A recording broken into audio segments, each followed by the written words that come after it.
2023. Assalamualaikum warahmatullahi wabarakatuh. Selamat siang sahabat PPG Prajabatan tahun 2002. Izinkan kami dari mahasiswa PPG Prajabatan Universitas Negeri Yogyakarta gelombang pertama akan memamerkan perayaan akhir perkuliahan mata kuliah pemahaman tentang peserta didik dan pembelajarannya yang beranggotakan yang pertama Eva Kurniati, yang kedua Dania Sekartaji, yang ketiga Febranditya Ayu Sukma Ramadhani, yang ketiga saya sendiri Muhammad Herul Anak.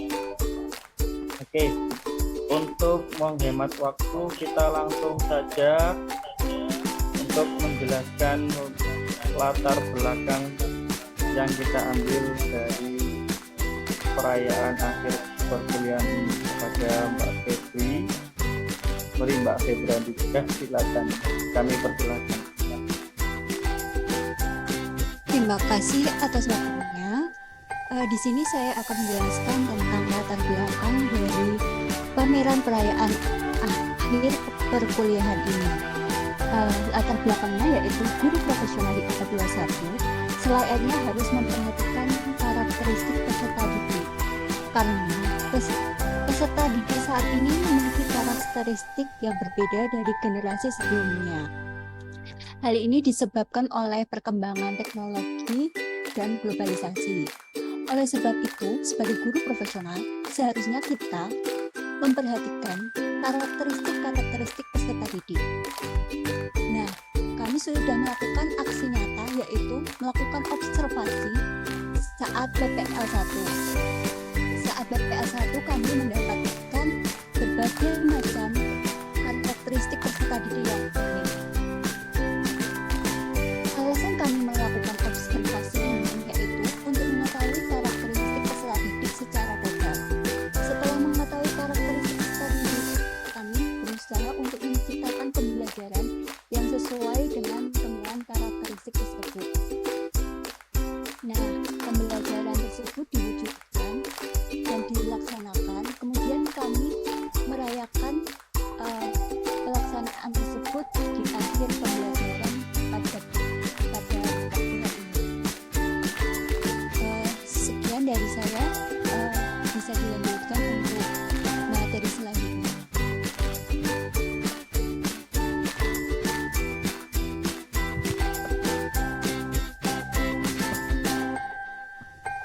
Kepada Mbak Eva Kurniati, silakan untuk membahas topik pembahasan.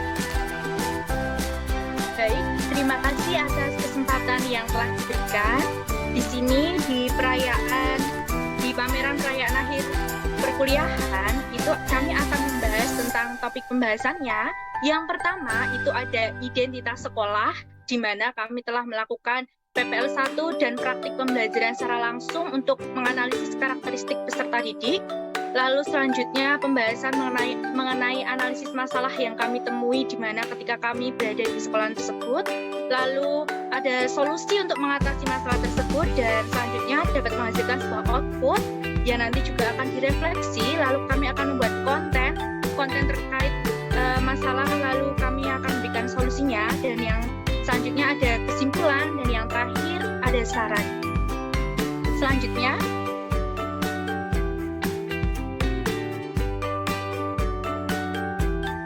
selanjutnya yaitu ada identitas sekolah, di mana kami melakukan praktek pembelajaran atau PPL1 ini di sekolahan yaitu SD Negeri Pendem Sari. Jenjang pendidikannya itu adalah sekolah dasar dan alamatnya berada di Pendem, Dusun Pendem, Tegal Tirto, Berbah, Sleman, Yogyakarta.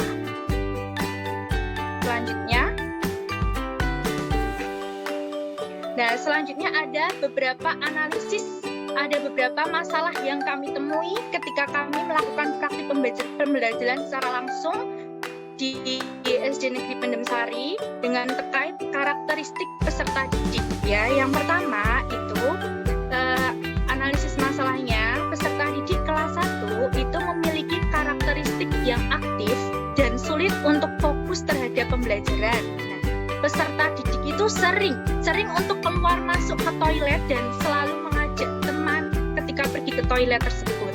Itu analisis masalah yang pertama.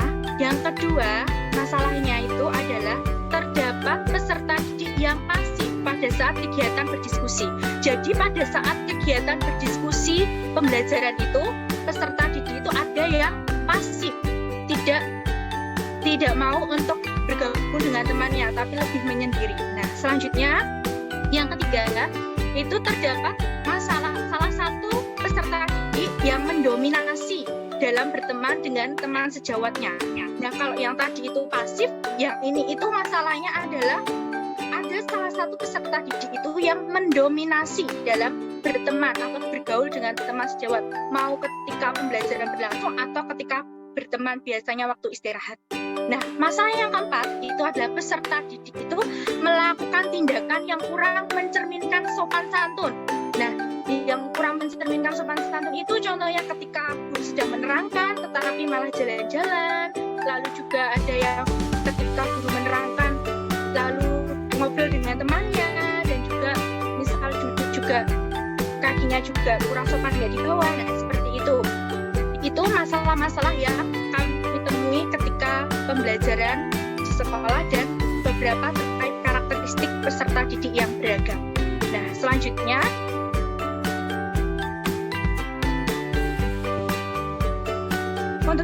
itu solusi untuk mengatasi masalah.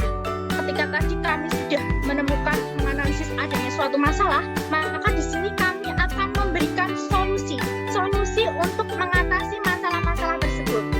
Yang pertama, solusi pertama itu yang dapat dilakukan kita sebagai calon guru profesional atau bagi para bapak ibu guru ketika menemui permasalahan yang seperti itu tadi. Yang pertama itu guru itu dapat merancang kegiatan pembelajaran dengan menggunakan model pembelajaran problem based learning agar peserta didik itu aktif dalam kegiatan pembelajaran. Nah, selain itu juga guru itu dapat menggunakan berbagai strategi pembelajaran. Nah, di sini contohnya itu adalah strategi TGT, Time Game Turnamen, yaitu agar peserta didik itu antusias dalam kegiatan pembelajaran ketika pembelajaran tersebut disajikan dengan sebuah games yang menarik. Nah, yang ketiga itu solusinya adalah pada kegiatan awal guru dan peserta didik itu membuat kesepakatan kelas agar peserta didik lebih disiplin dalam kegiatan pembelajaran. Nah, yang keempat solusi yang kami berikan yaitu guru mengarahkan peserta didik yang mampu mendominasi dalam berteman sebagai tutor sebaya. Jadi lebih diberdayakan lagi untuk dapat menjadi tutor sebaya untuk teman-temannya. Terima kasih. Berikut tadi pemaparan dari saya. Untuk selanjutnya silahkan dilanjutkan.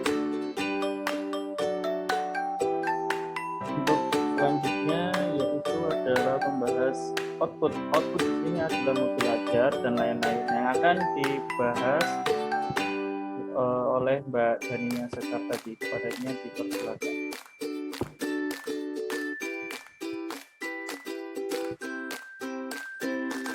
Baik, terima kasih. Saya akan melanjutkan materi yang dari Mbak Eva tadi. Yang pertama, output di sini kami menyajikan modul ajar.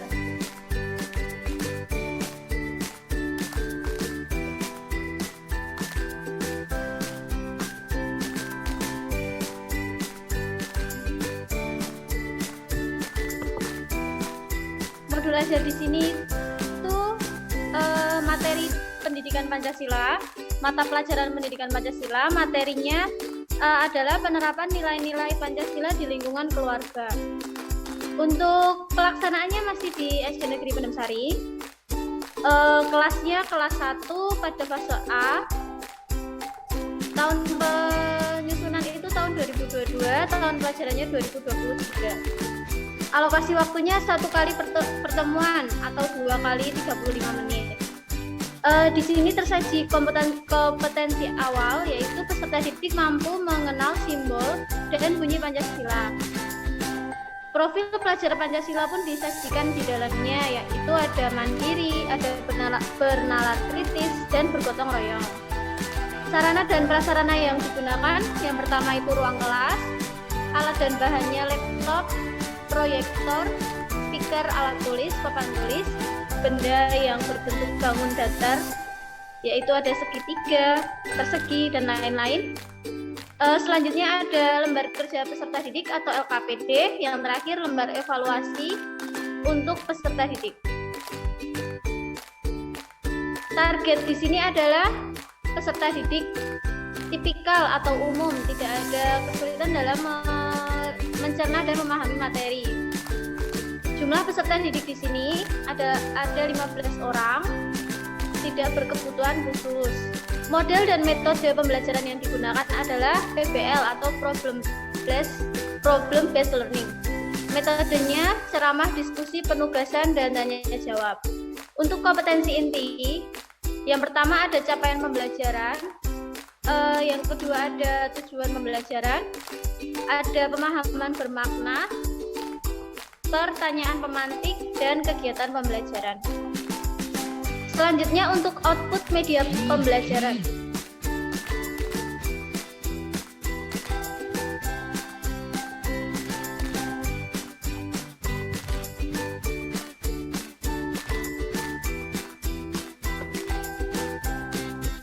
Output media pembelajaran di sini kami menyajikan seperti diagram.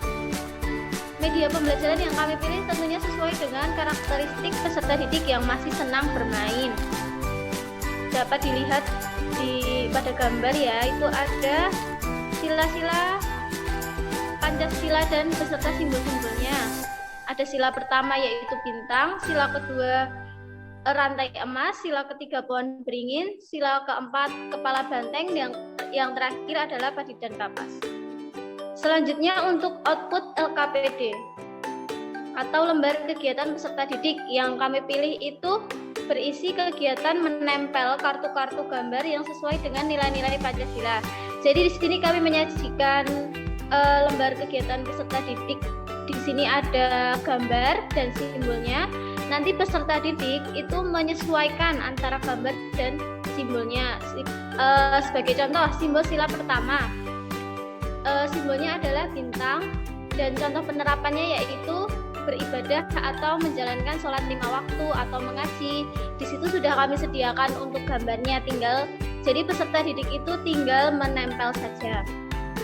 Selanjutnya untuk output asesmen formatif. Kami sajikan tabel asesmen formatif di sini. Yang pertama, kriteria tempel dalam menentukan konsep penyelesaian LKPD. Jadi pada tabel ini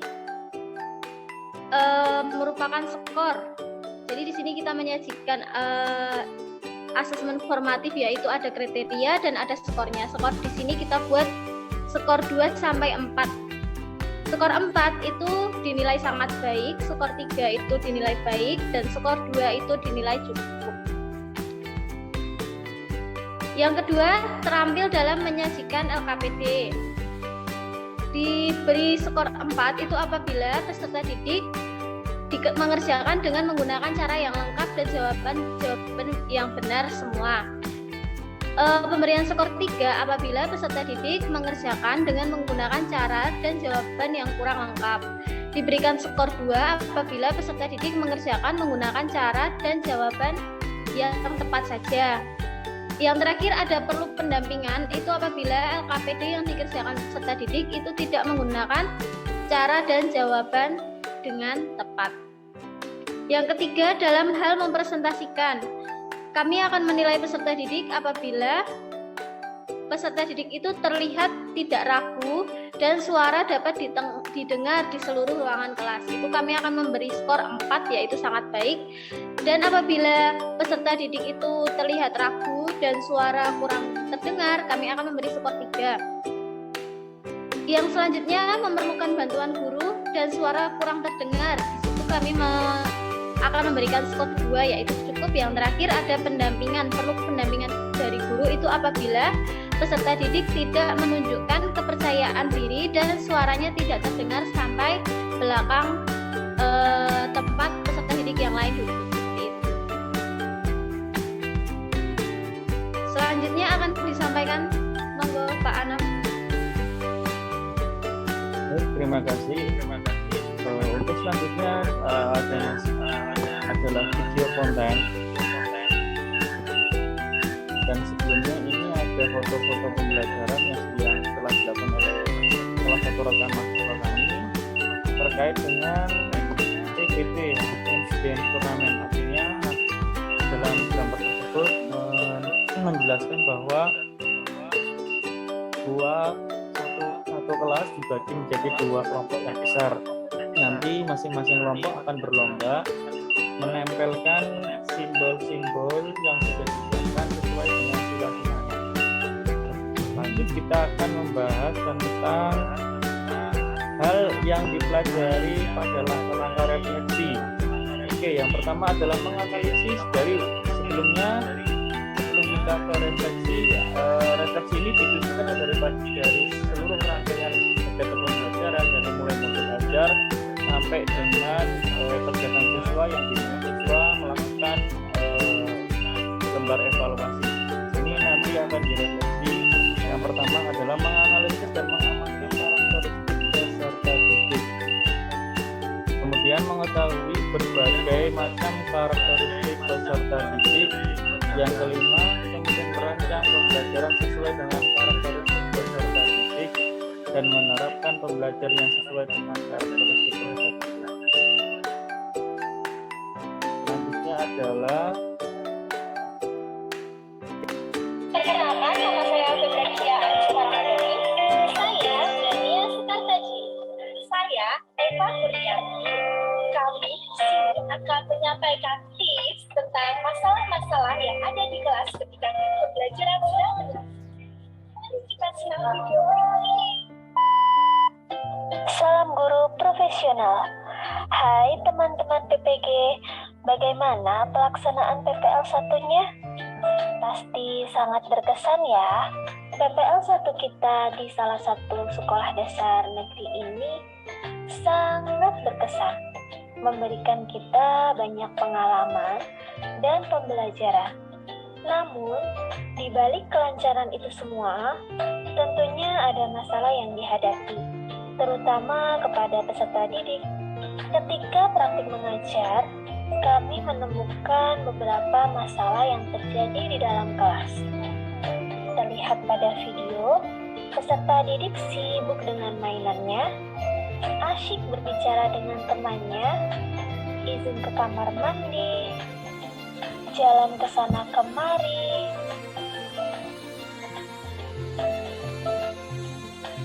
meletakkan kepala di atas meja.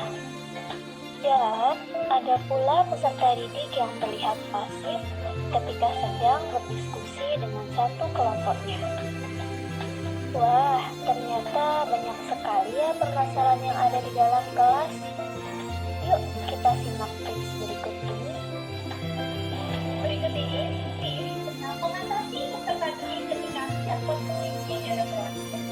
Tips yang pertama, buat kesepakatan kelas. Kedua, berikan chance menarik dan asyik. Yang ketiga, gunakan intonasi suara yang menarik perhatian. Yang keempat, gunakan media pembelajaran yang bervariasi.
Kemudian tahap akhir yang akan kami sampaikan adalah kesimpulan bahwasanya pembelajaran paradigma baru merupakan kegiatan mengutamakan peserta didik. Guru perlu merancang pembelajaran yang sesuai karakteristik peserta didik. Oleh sebab itu, observasi peserta didik perlu dilakukan agar pembelajaran bermakna dan dapat menyasar ke seluruh peserta didik. Artinya, sebelum kita melakukan pembelajaran, perlu dilakukannya adalah observasi tentang karakteristik peserta didik, sehingga dalam menyiapkan atau membuat perangkat pembelajaran yang benar-benar sesuai dengan karakteristik peserta didik tersebut. Oke, yang selanjutnya adalah saran. Yang pertama, bagi penulis, laporan ini menjadi bahan evaluasi serta tindak lanjut untuk merancang pembelajaran yang sesuai dengan karakteristik peserta didik. Yang kedua adalah bagi pendidik, laporan ini menjadi sumber inspirasi untuk merancang pembelajaran yang sesuai dengan karakteristik peserta didik. Yang ketiga adalah bagi pembaca, laporan ini menjadi sumber wawasan mengenai berbagai karakteristik peserta didik, dan pembaca juga dapat memperoleh ilmu mengenai cara mengatasi dan menerapkannya. Oke, terima kasih. Demikian presentasi dari kelompok kami. Apabila ada kurangnya mohon maaf. Kami tunggu like, komen, dan share-nya. Jika ada yang kurang atau memang butuh komentar yang positif, kami sangat-sangat berterima kasih. Tapi jika ada hal yang dinilai positif, silakan like dan share sebanyak-banyaknya. Mudah-mudahan bermanfaat. Sekian dari kami. Wassalamualaikum warahmatullahi wabarakatuh.